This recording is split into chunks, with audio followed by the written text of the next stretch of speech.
Hey everyone, in this video we are going to explore the sum and product of rational and irrational numbers. In the previous video, we defined a rational number as any number that can be expressed as the ratio of two integers, and an irrational number as any number that cannot be expressed as the ratio of two integers. Now the big question is, what happens when we combine rational and irrational numbers together with addition or multiplication?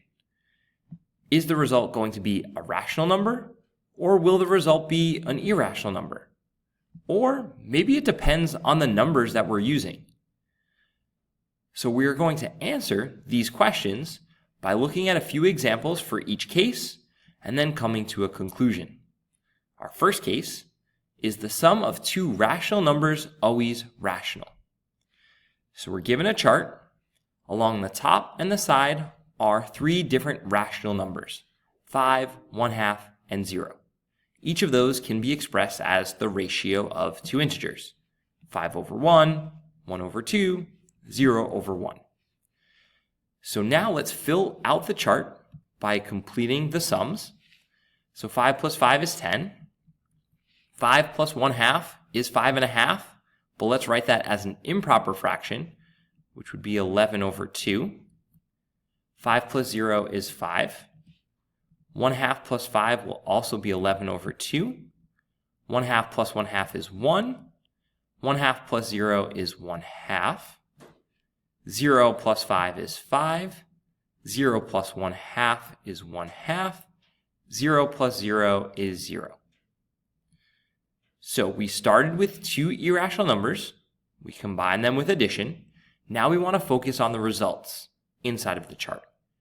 As we look at all of those answers, would those numbers be classified as a rational number or an irrational number? As we look, we should see that these are all rational numbers. 10 can be written as 10/1, 1 is 1/1, and then we have some that are already written as ratios, 11/2, 1/2. So is the sum of two rational numbers always rational? The answer to that question is yes.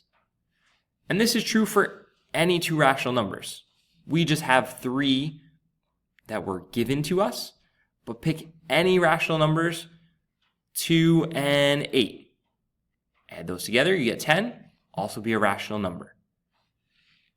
On to our next case. Is the product of two rational numbers always rational? Starting off with the same three rational numbers, but changing the operation to multiplication. Let's fill out the chart. So 5 times 5 is 25. 5 times 1/2 is 5/2. 5 times 0 is 0.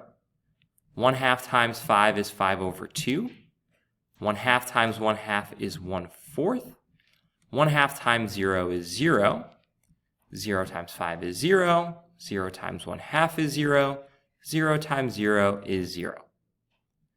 So now our focus is on the results inside of the chart. We look at all of those numbers. Again, they would all be classified as rational numbers. 25/1, 5/2, 1/4.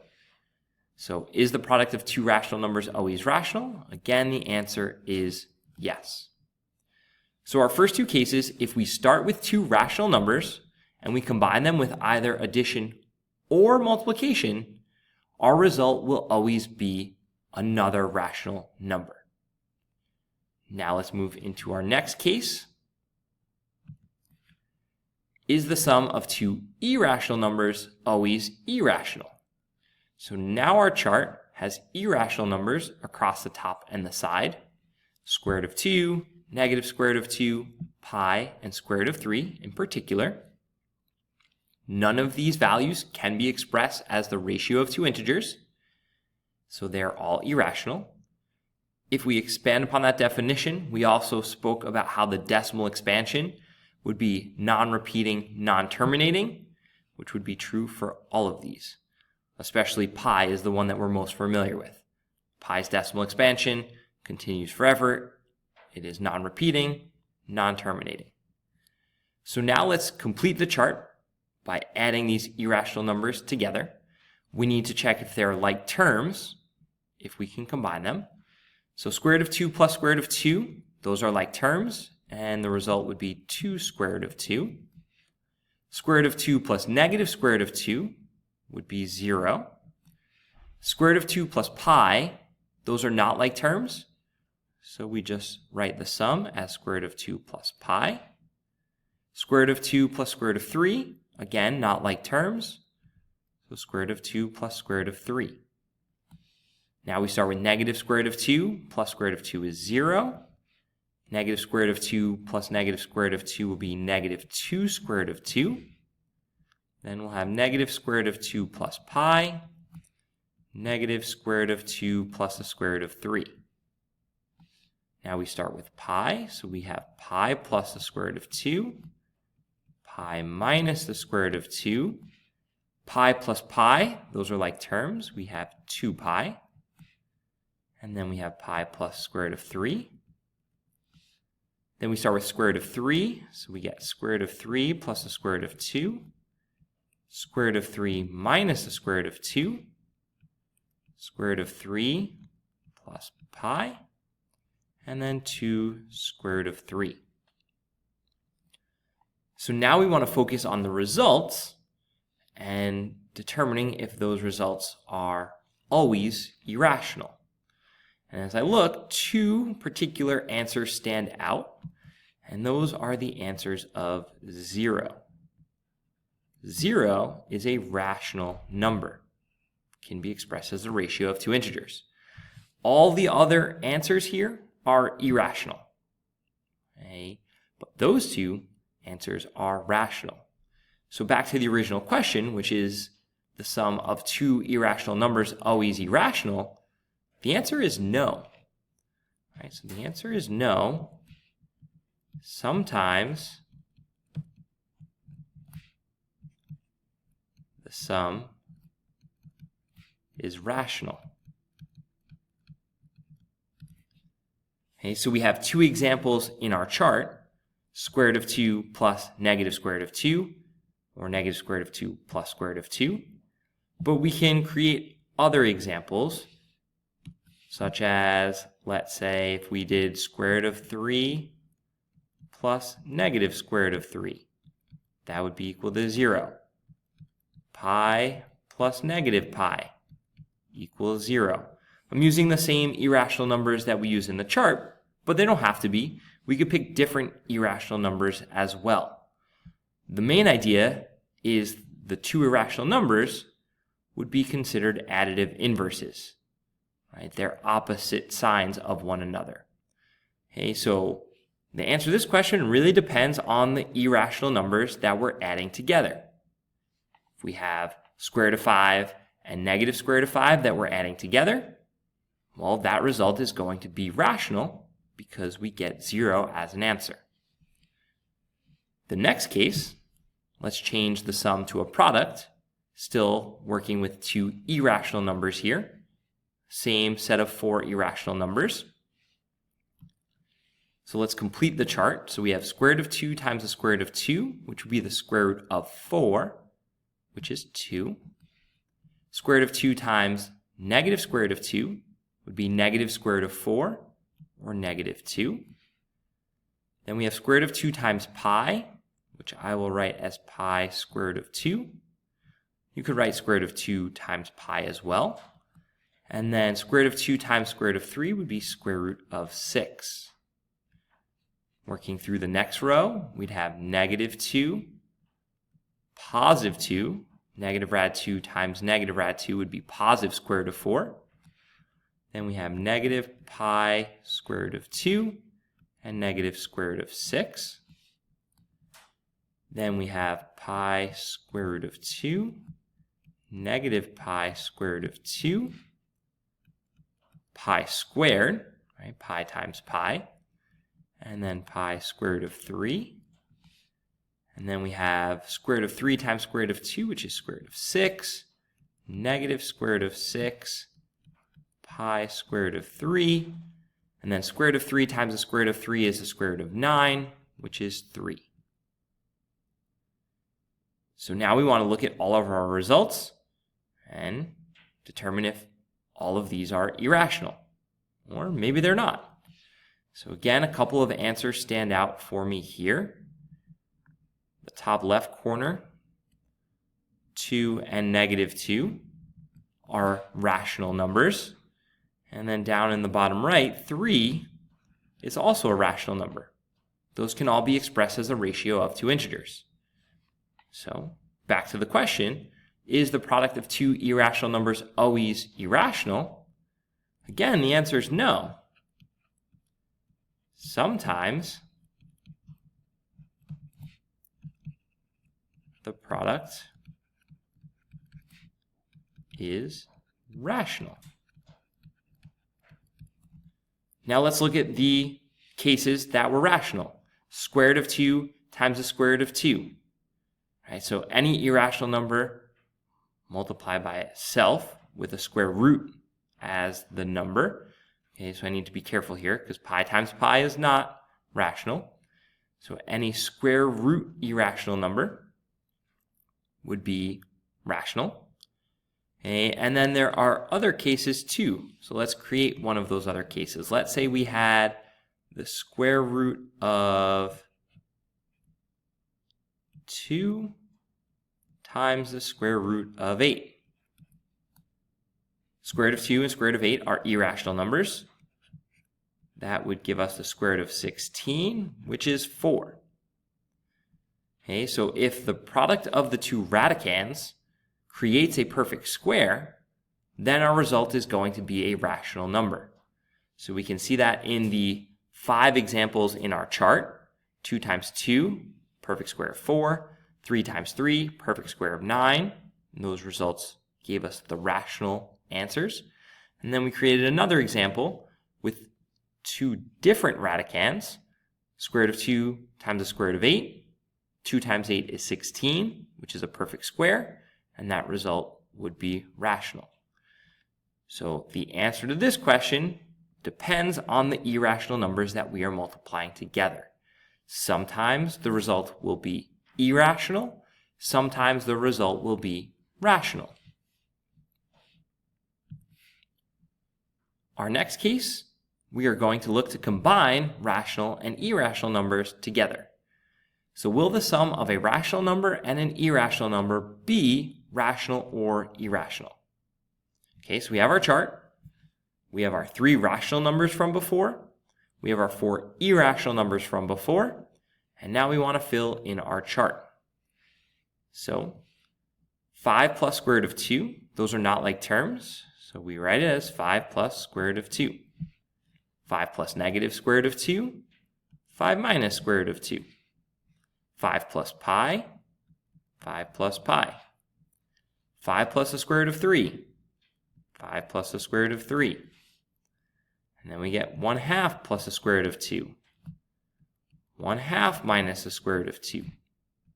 1/2 plus pi. 1/2 plus square root of 3. 0 plus the square root of 2 would be square root of 2. And then negative square root of 2, pi, and the square root of 3. So we were unable to combine any rational numbers with irrational numbers. Right? We can look at our results in the chart. 5 plus square root of 2. 1/2 plus pi. Right? The sum is just the sum of the two numbers. One rational, one irrational. So all of these results would be classified as irrational numbers. So the original question, will the sum of a rational number and an irrational number be rational or irrational? The answer to that question is irrational. And we can see that by the chart. And again, this will work for any rational and irrational number that you choose. Okay, you want to pick different numbers, okay, like 1 plus the square root of 5. We still wind up with a result that is irrational. And that comes back to the fact that we cannot combine a rational number with an irrational number. They are not like terms. Will the product of a rational number and an irrational number be rational or irrational? Okay, so we're changing the operation. Same set of values, Same for rational numbers, same for irrational numbers. Let's fill out our chart. So 5 times the square root of 2 is 5 square root of 2. 5 times negative square root of 2 is negative 5 square root of 2. 5 times pi is 5 pi. 5 times square root of 3 is 5 square root of 3. 1/2 times the square root of 2. Let's write that as square root of 2 over 2. And then negative square root of 2 over 2. Pi over 2. And then square root of 3 over 2. And then 0 times square root of 2 is 0. 0 times negative square root of 2 is 0. 0 times pi is 0. 0 times square root of 3 is 0.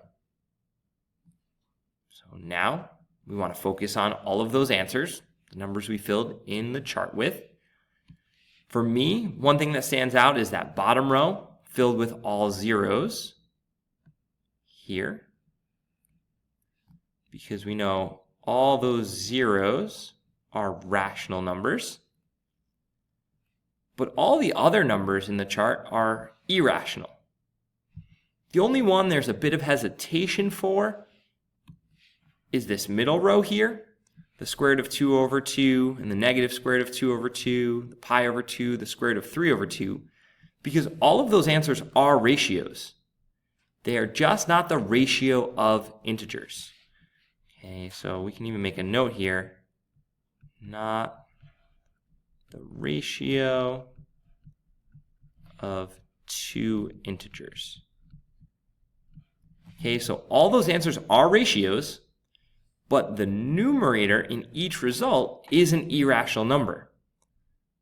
So it does not fall into the category of a rational number. Even though it is a ratio, it is not the ratio of two integers.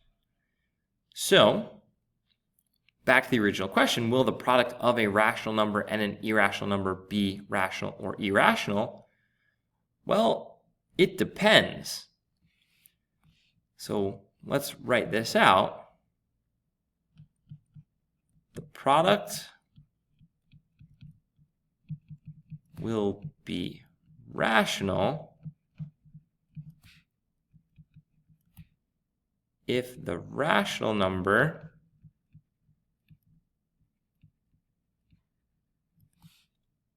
being multiplied